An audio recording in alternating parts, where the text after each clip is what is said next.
se retrouve aujourd'hui dans cette vidéo que j'ai, ma foi, pas mal de mal à débuter parce que ça fait un petit moment que j'ai pas filmé. Je sais pas si vous pourrez l'entendre, mais je suis à Paris. Vous pouvez peut-être l'entendre parce que derrière moi il y a un accordéon qui joue la bohème. Donc voilà. Je me suis calée au parc des Buttes-Chaumont, l'endroit le plus élevé de Paris qui est à ma disposition, parce que je vais avoir 1 heure de jour devant moi pour filmer. Vu que nous sommes en plein hiver. Donc voilà, écoutez, je vais pas trop blablater, je vais aller vite dans la vidéo, mais aujourd'hui j'ai envie de vous faire un petit retour sur l'année 2018. On est entre Noël et Jour de l'An au moment où je filme ça, et je me suis dit que j'aimerais bien partager avec vous les 6 décisions qui m'ont fait le plus peur en 2018, parce que j'ai la sensation que via les réseaux sociaux et via internet de manière générale, on a l'impression que pour les personnes qu'on suit, tout est super facile et elles n'ont jamais peur, et c'est loin d'être la réalité. Et du coup j'avais envie de profiter de cette vidéo pour vous dire un petit peu voilà les choses que j'ai faites cette année qui m'ont fait peur. Le but du jeu n'est pas de me vanter ou de me congratuler personnellement, hein, que vous verrez il n'y a pas grand chose dont il faut se congratuler, mais voilà, l'idée c'est pas ça, c'est plus peut-être de vous inspirer, de vous dire voilà, si vous avez peur c'est normal, c'est-à-dire que les gens qui font des trucs extraordinaires dans leur vie, c'est pas des gens qui ont pas peur, c'est juste des gens qui le font malgré la peur. Donc le premier truc que j'ai fait cette année, la première décision que j'ai prise, les premières choses que j'ai faites cette année qui m'a fait peur, ça a été sur cette chaîne de m'exposer en tant que coach et me présenter comme telle. C'est-à-dire que je ne suis pas constamment en train de dire que je suis coach, mais en tout cas je ne cache pas le fait que je suis coach. Il y a quelques mois en arrière, on va dire dans les 3-4 mois qui précédaient l'année 2018, en fait, je jusais de stratagèmes dans la façon dont je formulais les choses dans mes vidéos pour ne pas dire que j'étais coach, ce qui était complètement ridicule, tout simplement parce que j'avais peur du jugement. Et du coup, j'ai travaillé là-dessus parce que mon but c'est de pas avoir peur de ce genre de choses. Du coup, j'ai toujours peur du jugement, comme à peu près tout le monde. Mais disons qu'en fait, c'est rigolo parce que j'observe la peur, je la vois passer, je vois la chose tomber, je vois les jugements arriver, puis bon, en fait, finalement, vous savez, c'est un peu comme bon, j'ai jamais sauté à l'élastique, mais on va dire comme le saut dans le plongeoir, exemple que je donne souvent. C'est tu sautes, tu te dis quand t'es en haut, tu dis oulala, ça fait peur, tu sautes, ah oui, ça faisait peur, puis une fois que t'es en bas, tu fais bon. Oui, bon, ça faisait peur, mais ça va. C'est un peu la sensation que j'ai à propos de ça. Deuxième truc qui m'a fait peur, alors ça va être beaucoup de choses autour de ça va être que des choses autour de l'entreprise en fait. Ça va être que des choses en business cette année parce que ça a été une année remplie de décisions professionnelles. J'ai pas eu beaucoup de décisions personnelles cette année. Voilà, même si forcément mes décisions professionnelles influent ma vie personnelle. Mais voilà, donc du coup c'est 6 décisions professionnelles. La deuxième, ça a été d'arrêter les coachings à l'heure. En fait, de vendre des heures de coaching comme on vendrait 1 heure de prestation dans beaucoup de métiers libéraux, vous vendez votre temps en fait. J'ai arrêté de faire ça pour suivre ce que je pensais juste, c'est-à-dire de proposer un vrai accompagnement haut de gamme, si je peux dire ça comme ça, c'est-à-dire d'aider réellement des personnes à atteindre leur objectif et pas juste de leur dire ok, on se verra toutes les semaines et puis si tu y arrives tant mieux, sinon ce sera 1 heure de plus et je te facture à chaque fois. Enfin, j'aimais pas cette façon de faire, je la trouvais inhumaine et je la trouvais pas efficace. Et du coup, j'ai opté pour une autre façon de faire après avoir appris en fait qu'il y a des coachs qui fonctionnaient différemment, parce que moi je suis rentrée dans le milieu du coaching, je connaissais que cette façon de faire, vendre son temps à l'heure, vendre des séances à 100, 150 euros, 200 euros. Et en fait, j'ai arrêté de faire ça et maintenant je vends un accompagnement dans sa globalité, c'est-à-dire que tu viens me voir et tu me dis voilà, moi je veux perdre du poids, on définit ensemble ton objectif, on se donne une date pour l'atteindre et je t'accompagne dans l'accomplissement de cet objectif. S'il faut qu'on s'appelle 10 fois, on s'appelle 10 fois, s'il faut qu'on s'appelle 2 fois, on s'appelle 2 fois, s'il faut qu'on s'envoie des SMS ou des mémos ou que je t'échange des documents ou que tu m'envoies des mails, enfin on fait ce qu'il faut pour toi, pour la personne que j'accompagne, et en fonction de nos capacités à toutes les deux, parce qu'évidemment il faut que le courant passe et que le mode de fonctionnement marche aussi avec ma façon de fonctionner, mais en gros le but du jeu c'est de t'accompagner jusqu'à ton résultat et pas de te vendre des heures, parce qu'en fait j'ai jamais été à l'aise avec ça. Les heures avec moi ça coûte rien, je veux dire on s'en tape de me voir 1 heure, enfin c'est pas ça le truc, c'est plutôt quelle est la valeur que je peux t'apporter et comment tu vas pouvoir transformer ta vie. Et le fait d'avoir des personnes, en fait, ce qui m'a fait changer mon avis là-dessus, c'est quand je me suis aperçue que j'avais des personnes qui étaient juste financièrement et qui faisaient un coaching avec moi et qui parfois avaient besoin d'1 heure ou 2 heures ou 3 heures de plus parce que je voyais qu'on aurait besoin de passer un peu plus de temps ensemble et qu'elles me disaient en fait je sais pas parce que je suis pas sûre de pouvoir, etc. Moi ça m'emmerde en fait, parce que je me dis on peut pas aller au bout du boulot et surtout il y a l'argent qui rentre en ligne de compte au milieu et qui nous bloque dans notre travail. Et donc aujourd'hui je veux plus qu'il y ait ça dans ma façon de coacher et du coup j'ai changé ça et ça m'a fait très peur parce que évidemment comme c'est forfaitaire, c'est aussi plus cher. C'est un accompagnement qui est plus personnalisé, qui est plus individuel. Mais j'ai l'impression que ça répond à un réel besoin, même moi en tant que personne qui a des coachs dans sa vie pour différentes choses. C'est un besoin que j'ai aussi, c'est d'avoir quelqu'un qui en a quelque chose à foutre en fait, de m'aider à améliorer ma vie, à accomplir tel ou tel résultat, et qui soit pas juste là à me dire bon bah l'heure est finie, hein, ça y est, stop, ciao, et puis qu'en fait c'est juste un truc à la chaîne avec d'autres personnes. Enfin voilà, j'avais envie de faire du complètement individuel, aussi parce que ça m'intéresse de résoudre les problèmes des humains que je rencontre, et voilà. Donc ça m'a fait méga peur, parce que j'ai eu peur de plus avoir de clients, que ça devienne trop cher, et que tout ça. Et en fait, c'est exactement l'inverse qui s'est produit, donc c'est super cool. Aujourd'hui, j'ai suffisamment de clients pour vivre, et je travaille avec des personnes qui sont extraordinaires, et j'adore ce que je fais, et on a des résultats de dingue, et voilà, c'est trop bien quoi. Et même au sein du groupe, parce que j'ai créé un groupe de coaching, même au sein du groupe, c'est exactement ce qui se passe. Ça reste de l'accompagnement haut de gamme et hautement individualisé, et il y a juste le groupe en plus. Et la troisième décision de l'année que j'ai prise, c'était de me faire coacher avec un coach business, enfin une coach en l'occurrence business. Ça a été, je crois que de toutes celles de cette année, je sais pas, hein. Non, mais ça fait partie des celles qui m'ont fait le plus peur. Parce que les deux premières en fait étaient sur les deux premières peurs que je vous ai données, on va dire que c'était les moins peurs, les moins grosses. La première c'était sur le jugement des autres, la deuxième c'était de plus avoir de clients, donc c'était la peur du manque. Et là c'était vraiment genre est-ce que je fais pas une connerie, parce que en réalité donc je m'étais donné un énorme objectif financier pour mon entreprise cette année.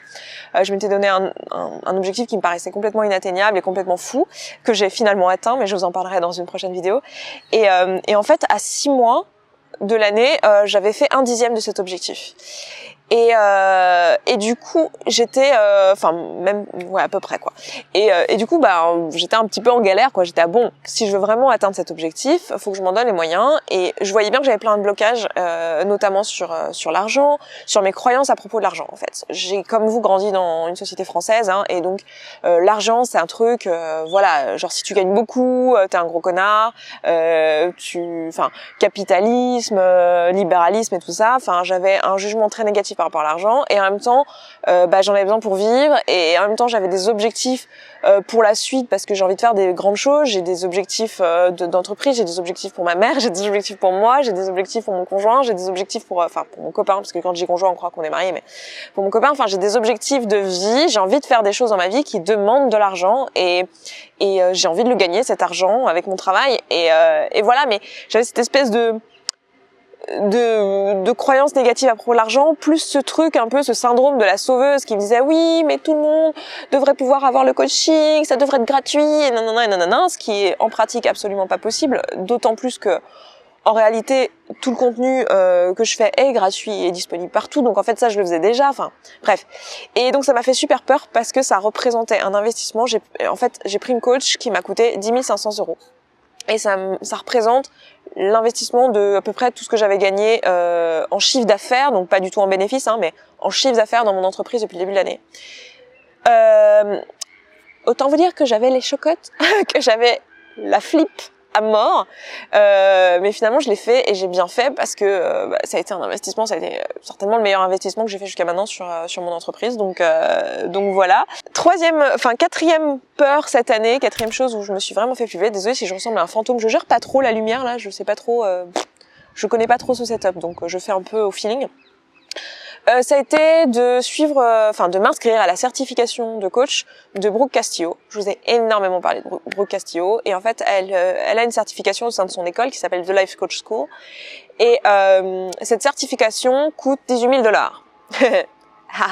Super, génial, c'est genre j'ai 18 000 $. Et donc du coup ça a été super flippant. Cet argent j'ai pu le mettre de côté avec mon entreprise, j'ai pu créer cet argent cette année avec mon entreprise, l'investir là-dedans, et c'est super flippant parce que il y a plein de questions quoi. Est-ce que ça vaudrait pas mieux de faire une certification en France, dans un institut français, où ça va me coûter entre 1 500 et 7 000 € en fonction de l'école que je choisis, c'est-à-dire en gros au pire la moitié moins, parce que là 18 000 $ ça représente 15 000 €.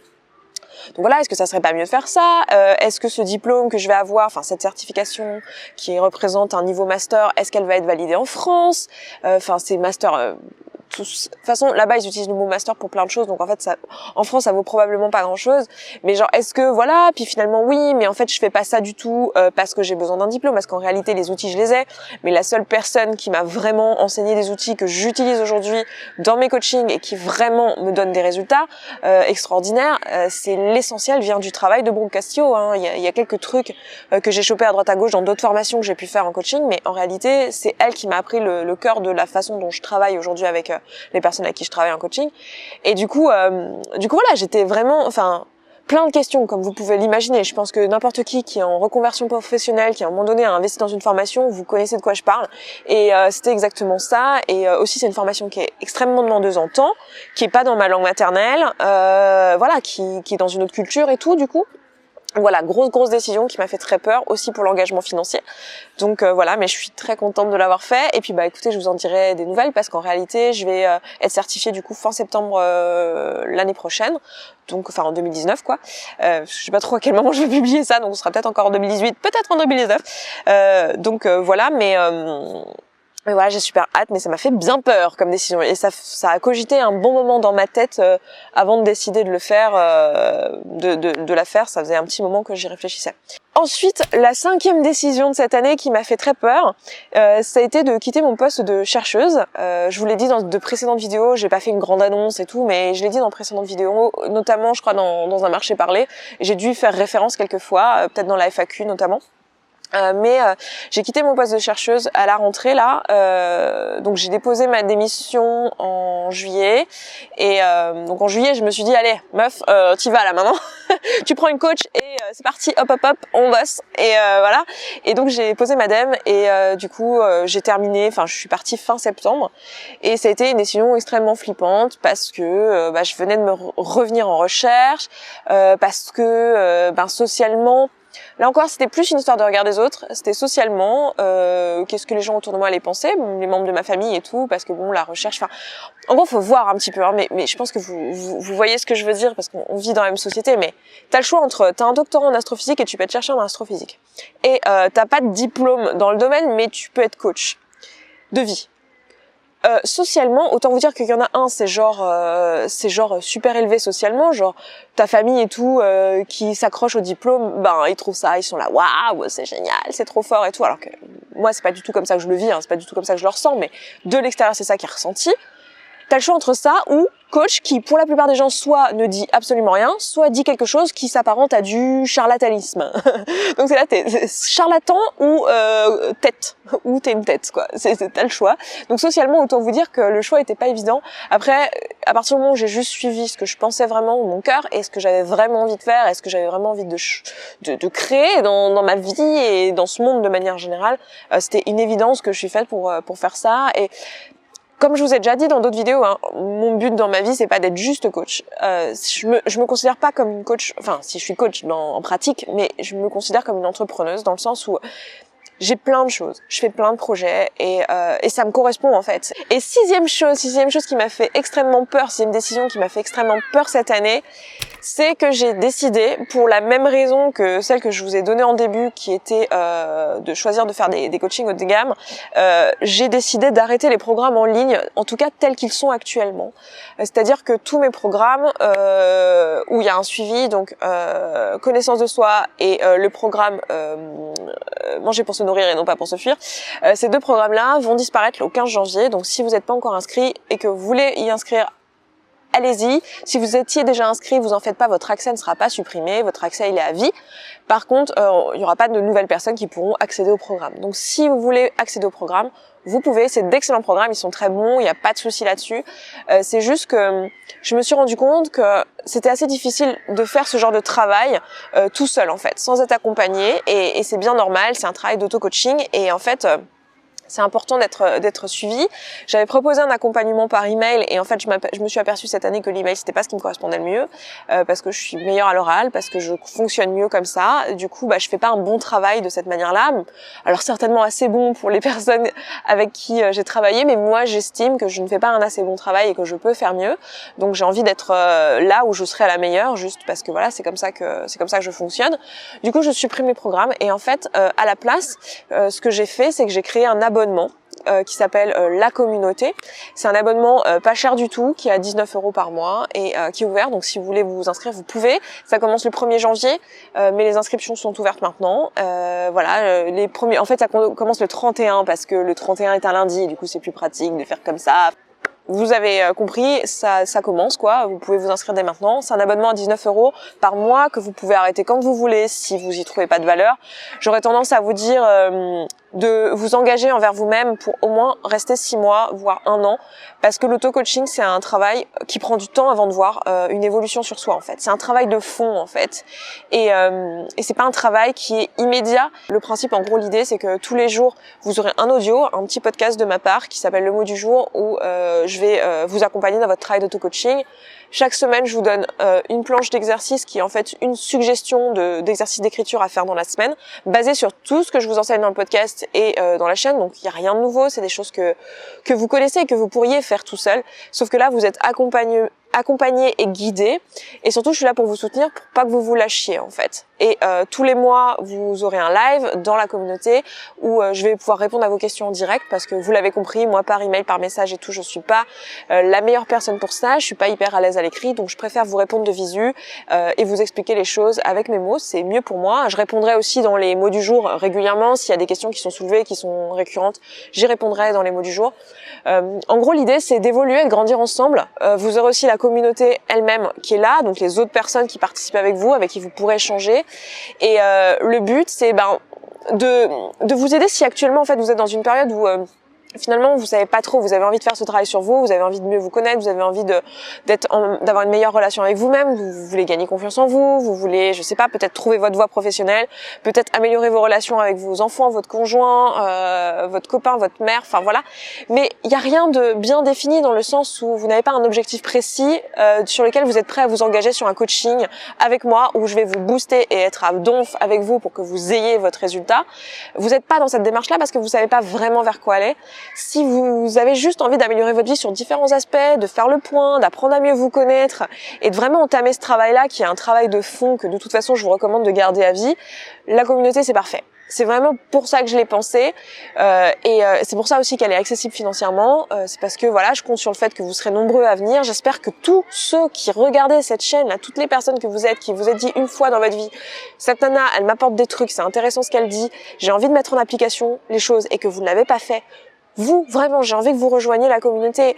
Pas parce que moi, j'y gagne des sous, bien sûr que je gagne des sous, bien sûr que ça me permet de vivre, bien sûr que c'est un moyen de gagner ma vie, mais vraiment parce que je trouve ça tellement dommage et tellement récurrent, en fait, ce cas de figure où, en fait, on regarde des contenus de manière passive et, en fait, on n'agit jamais parce qu'on n'est pas guidé pour ça. Et c'est normal, en fait. C'est pas vous qui manquez de volonté ou quoi, c'est juste le cerveau humain qui est fait comme ça. Je vous laisse aller voir exactement le contenu.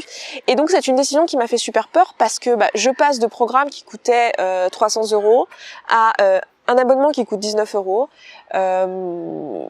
C'était un revenu qui me permettait de m'assurer de pouvoir faire tourner mon entreprise. J'ai Claudia maintenant qui est avec moi, donc voilà, faut que je la paye et tout. Et là, je prends une décision qui finalement est extrêmement risquée. Mais encore une fois, comme toutes les décisions de cette année, en fait, je suis vraiment mon cœur et ce que je pense juste. Et je ne veux pas proposer un travail qui soit moyen de gamme, en fait. Je ne veux pas proposer quelque chose qui soit bof, en fait. Si vous devez retenir qu'un seul truc dans cette vidéo aujourd'hui, c'est ça. C'est suivez votre intuition sur vos décisions et c'est normal d'avoir peur, en fait. Et c'est pas une raison de ne pas faire les choses. Au contraire, c'est une raison pour se lancer. Après, avec le temps, vous arriverez à distinguer la différence entre la peur qui est je le sens pas, ça me correspond pas, c'est pas pour moi, et la peur qui est ok, ça me fait super flipper, ça va me demander de devenir une autre personne pour pouvoir y arriver, c'est-à-dire une personne vers laquelle j'ai envie d'aller, que je sais être moi, mais ça va me demander un écart qui me fait peur, et ça c'est bon signe, ça c'est top quoi, ça c'est la peur qu'il faut suivre. Donc écoutez, Je m'arrête là pour cette vidéo, elle a été bien longue, j'espère qu'elle vous aura plu. Je vais faire d'autres vidéos un peu rétrospectives 2018 et d'autres vidéos perspectives 2019 de différentes manières, vous verrez il y a quelques petites vidéos qui arrivent là-dessus. Donc écoutez, j'espère que tout ça vous plaît. Évidemment rejoignez la communauté, hein, je peux pas vous dire le contraire. Je trouve que c'est, j'espère que vous serez hyper nombreux et que vous en tirez énormément. Et écoutez, dans tous les cas, on se revoit en vidéo mercredi, en podcast vendredi et en vidéo dimanche prochain. Je vous embrasse et je vous souhaite un excellent dimanche. Ciao, ciao.